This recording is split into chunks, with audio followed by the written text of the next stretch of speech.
Hello दोस्तों, आपका स्वागत है हमारे यूट्यूब चैनल में। आज हमारा टॉपिक है एनसीईआरटी क्लास 9 का साइंस यानी विज्ञान लेसन नंबर 1 है। तो आज हमारा जो चैप्टर है हमारे आसपास के पदार्थ, ये हमारा टॉपिक है। आप क्लास 9 का फर्स्ट चैप्टर देख सकते हैं। तो पहले हम इसका इंट्रोडक्शन यानी इसके परिचय के बारे में जानते हैं क्या है।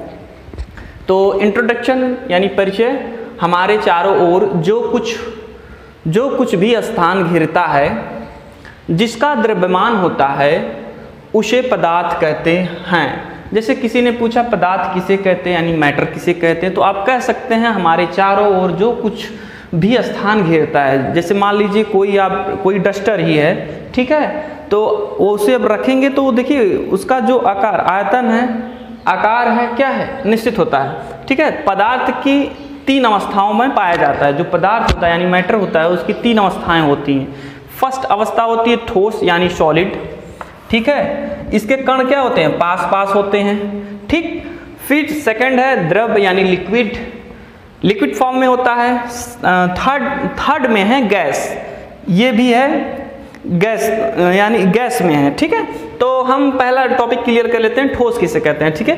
कणों की दूरी क्या होती है, इसकी बहुत कम होती है। जैसे इसमें चित्र के माध्यम से दिखाया गया है, जो ये है, ये मैं बॉक्स बनाया हूँ, इसके कण क्या हैं, बड़े पास पास हैं, ठीक है। तो आप ये देख रहे हैं ना, ये जो है इसके कण क्या हैं, बड़े पास पास हैं। तो ये क्या हो गया, ये ठोस होगा, ठीक है। इसकी गति, जो कणों की गति होती है, ये बड़ी धीमी होती है, ठीक है। संपीडनशीलता भी क्या होती है, नहीं होती है, ठीक है। इसका आकार क्या होता है, निश्चित होता है। जिसे मान लीजिए ये डस्टर ही है, तो क्या इसका आकार क्या है, निश्चित ही है, ठीक है।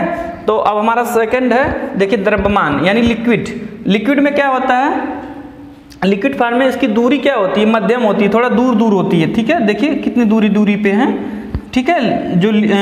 जो होता है लिक्विड में, और गति क्या होती है, बड़ी धीमी होती है। इसकी भी गति क्या होती है, धीमी है। संपीडनशीलता क्या होती है, कुछ हद तक होती है, थोड़ी बहुत, ठीक है।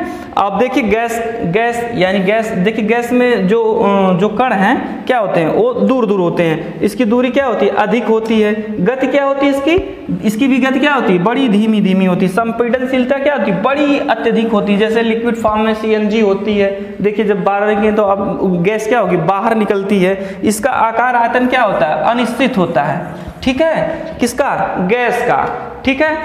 तो हम देखेंगे कणों के गुण के बारे में जानेंगे। नंबर 1 है पदार्थ के कण बहुत छोटे होते हैं। जो पदार्थ के कण होते हैं बहुत ही छोटे होते हैं। मान लीजिए यही चौक है, इसके कण क्या हैं, बड़े छोटे छोटे हैं, महीन कण हैं, एक दूसरे से क्या हुए, इंटरलिंक किए यानी जुड़े हुए हैं, तब एक पदार्थ बने, ठीक। फिर क्या, उनके बीच के जो रिक्त स्थान होता है, उनके जो बीच का क्या होता है, रिक्त स्थान होता है, उसमें क्या होता है, जगह होती है थोड़ी, ठीक है। वे लगातार गतिशील रहते हैं। ये क्या क्रिया प्रतिक्रिया करते रहते हैं, चलते रहते हैं। कणों में आपसी क्या होता है, आकर्षण बल होता है। क्या होता है, आकर्षण बल होता है, ठीक है। अब देखिए इसमें फिर देखिए एक पॉइंट और है, द्विक प्रक्रम प्रक्रिया, इंटर कन्वर्जेशन ऑफ स्टेटस, ठीक है। गठन परिवर्तन तापमान और दाब के द्वारा होता है। इसका जो द्विक प्रक्रम प्रक्रिया है, गठन परिवर्तन के तापमान और दाब के क्या होता है, दाब के द्वारा होता है। उदाहरण जैसे देखिए बर्फ है, जो बर्फ है किसमें, पानी के फॉर्म में आ जाएगा, ठीक है, यानी गल के, ठीक है। अब पानी का जो है क्या हो जाए, वाष्प बन जाएगा, क्या बन जाए, वाष्प बन जाता है, वाष्पीकरण होकर निकल जाता है, ठीक है। अब वाष्प जो है पानी में हो जाता है यानी संघनन की क्रिया द्वारा। अब पानी जो है क्या होता है, बर्फ के फॉर्म में हो जाता है, ठीक है, जम जाता है। तो ये चैप्टर इतनी टॉपिक है, और आगे भी टॉपिक है, मैं अभी आपको आगे बताता हूँ। तो हमारा टॉपिक है, देखिए यहाँ से ये क्या था, वाष्पीकरण, ठीक है। यह एक सतह पर होने वाली क्या है, प्रक्रिया। जो वाष्पीकरण होता है क्या है, यह एक सतह पर होने वाली प्रक्रिया है। इसके प्रभावित करने वाले कारक क्या क्या हैं, जो आप बता दें। इसका सतह क्षेत्र होता है, इसमें तापमान भी होता है, ठीक है। इसकी सतह क्षेत्र, तापमान और वायु का प्रभाव भी होता है, इसमें आर्द्रता भी होती है। ठीक है, जैसे क्या होता है जब बारिश होती है तो क्या होता है उसमें क्या सतह पे आता है, पानी आता है। ठीक है, फिर उसमें तापमान यानी सूरज की रोशनी आती है। ठीक है, वायु का क्या होता है प्रवाह, यानी वायु जब चलती रहती है। ठीक है, और उसमें क्या नमी रहती है। जैसे देखिए बारिश में क्या होता है, थोड़ा सा बारिश में नमी युक्त आती है, उसमें आर्द्रता भी होती है। उदाहरण जैसे गीले कपड़े का सूखना, जब बारिश होती है, ठीक है, धूप होती खिलती है तो क्या गीले कपड़े का क्या होता है, सूखना होता है। वाष्पीकरण द्वारा शीतलन, ठीक है, वाष्पीकरण के द्वारा ऊष्मा का क्या होता है, अवशोषण होता है। ठीक है, जिसमें क्या हो शीतलन होता है, उसमें क्या नमी बनी रहती है। ठीक, उदाहरण के लिए जैसे पसीने के सूखने पर क्या होती है, ठंडक, यानी गर्मी के मौसम में जब पसीना होता है तो क्या होता है, पसीना होने के बाद क्या ऐसे लगता है ठंड ठंड हल्की हल्की लगती है। ठीक है, निष्कर्ष में क्या है, ये पदार्थ की अवस्थाएं उनके कणों के क्या होते हैं, कणों के व्यवहार पर निर्भर करती हैं। ठीक है, तापमान और दाब में परिवर्तन में अवस्था बदली जा सकती है।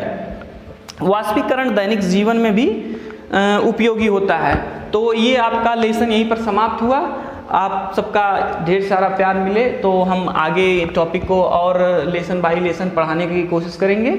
आप सबको जो चीज़ें नहीं समझ में आती हैं, जो स्पष्ट नहीं होता, तो आप कमेंट के माध्यम से पूछ भी सकते हैं, इसमें किसी प्रकार की समस्या नहीं है। और आप इसके बाद अभ्यास कर लीजिएगा। 9th क्लास की जो NCERT है इसमें अभ्यास पुस्तिका में दी हुई है, तो आप इससे क्या होगा, आपका टॉपिक शॉर्ट में है, बहुत अच्छे से मैंने समझाने की कोशिश की है। Thank you so much.